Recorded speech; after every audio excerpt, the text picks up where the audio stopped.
I'm Corbett Wall with USDA Livestock and Grain Market News, here with your weekly feeder and stocker cattle market summary for the week ending February the 3rd. Your feeder cattle going right into the feed yard, mostly weighing over 750 pounds. Feeder steers and heifers started out the week slightly lower at several of the major auctions like Oklahoma City and in the direct trade and just all over. Starting out the week slightly lower, but around midweek we started seeing some nice gains on the futures market, and by the end of the week with some pretty good sized gains there, your feeder market closed steady to $2 higher again.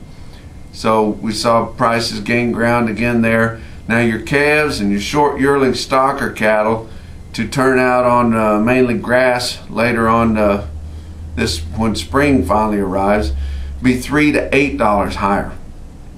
And your stocker buyers are buying these cattle like it's mid-March and the green grass is starting to come. And we've had such a mild winter, but still it's just early February here, and we've got to get those cattle through the rest of this winter before we can turn them out. Most of your gains were seen on heifer cattle, and the steer heifer discount on lightweight calves all the way up to yearling feeders is probably at its tightest point, especially percentage-wise of what they're bringing, than it's been for a long time. Steer and heifer discount very tight because you've got your guys that normally buy steers looking for a way to cheapen up, so they're moving into the heifer market, and that's on your average quality classes of heifers and steers there. And then on the upper quality, your fancier types, you got a lot of replacement buyers in there competing with the regular feeder heifer guys. So all that competition together just has your heifers really outselling your steers, maybe not price wise, but certainly gaining more ground the last several weeks than your steers have gained. Had a load of heifers in Valentine, Nebraska, weighing 575 pounds at $189. Hasn't been just a few weeks ago that would have been a huge price for steers. But heifer calves are selling good all the way down in the south, all through Missouri and Oklahoma, down into Texas. They got heifer calves weighing in the fives, even in the upper fives, in San Angelo, Texas, up to $1.75. And it hasn't been that long ago we were talking about the huge drought and how they were moving all the cattle out of that country, and now they're giving up to $175 on 5-weight heifer calves. Not a whole lot less than what the steers are bringing, but a big premium paid for cattle that were thin or in a grazing type condition, which we normally don't see this early in the year, but guys buying the thin cattle. Normally when it's still cold out, you don't mind buying some cattle with a little flesh on them because they're a little bit tougher whenever the storms come through, and those thin cattle don't have a lot of protection. Plus those thin cattle obviously have been either malnourished or stressed, or for some reason that they're thin and in that condition, which makes them more susceptible whenever the storms come through, getting sick and having problems. But and then talk about a storm. Had a storm come through this week, a heavy moisture storm come from the west, come over the Rockies there with big snowfalls in Denver and out in western Nebraska, and moving across, supposed to come into Omaha this weekend.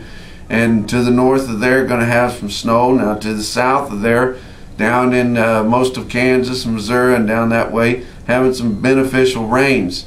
So and not as cold as up where the snow is falling. But pretty good storm coming across for cattle that haven't had a lot of storms on them. Now you got a big boost to the market, especially that heifer market coming last week in that annual inventory report, and that really soaked in this week and just reaffirmed people's stance in the market, and kind of emboldened those guys that are giving the big prices for heifers to keep, and going to have to start keeping some heifers back and building our herds if we're ever going to get on top of this thing. But it's going to be a hard sell for these packers, because they're still having to give up to $2 for dressed carcasses when their choice boxes are only bringing a little over $1.80. That's a hard time for them to make it.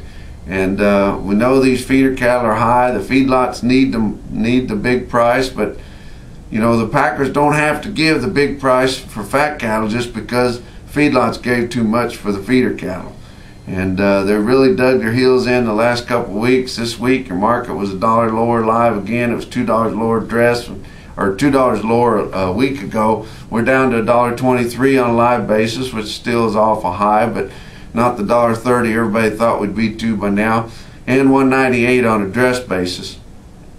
Now, we looked at some of the things from that inventory report. We got the smallest inventory of cattle in this country that we've had since 1952, which was 60 years ago. We were looking at some of the things about that. Population was roughly half the size in the United States that it is now, and we've got less, just as small amount of cattle as we did back then. Back in 1952, gas was 20 cents a gallon. A pound of hamburger meat was 53 cents a pound. Elvis Presley was in high school. And we saw one other thing where pedestrian don't walk signs, the first one of them was installed in New York City. Give you an idea how long ago that was. We look at the regional weighted averages this week. In the north central states this week, 8 to 900 pound steer cost you $148.66 compared to $148.47 last week and $121.79 a year ago this week. Down in the south central states, a 6 to 700 pound steer cost you $161.36 compared to $159.42 last week and $128.89 a year ago. And down in the southeast, you're going to order some 400 to 500 pound steers.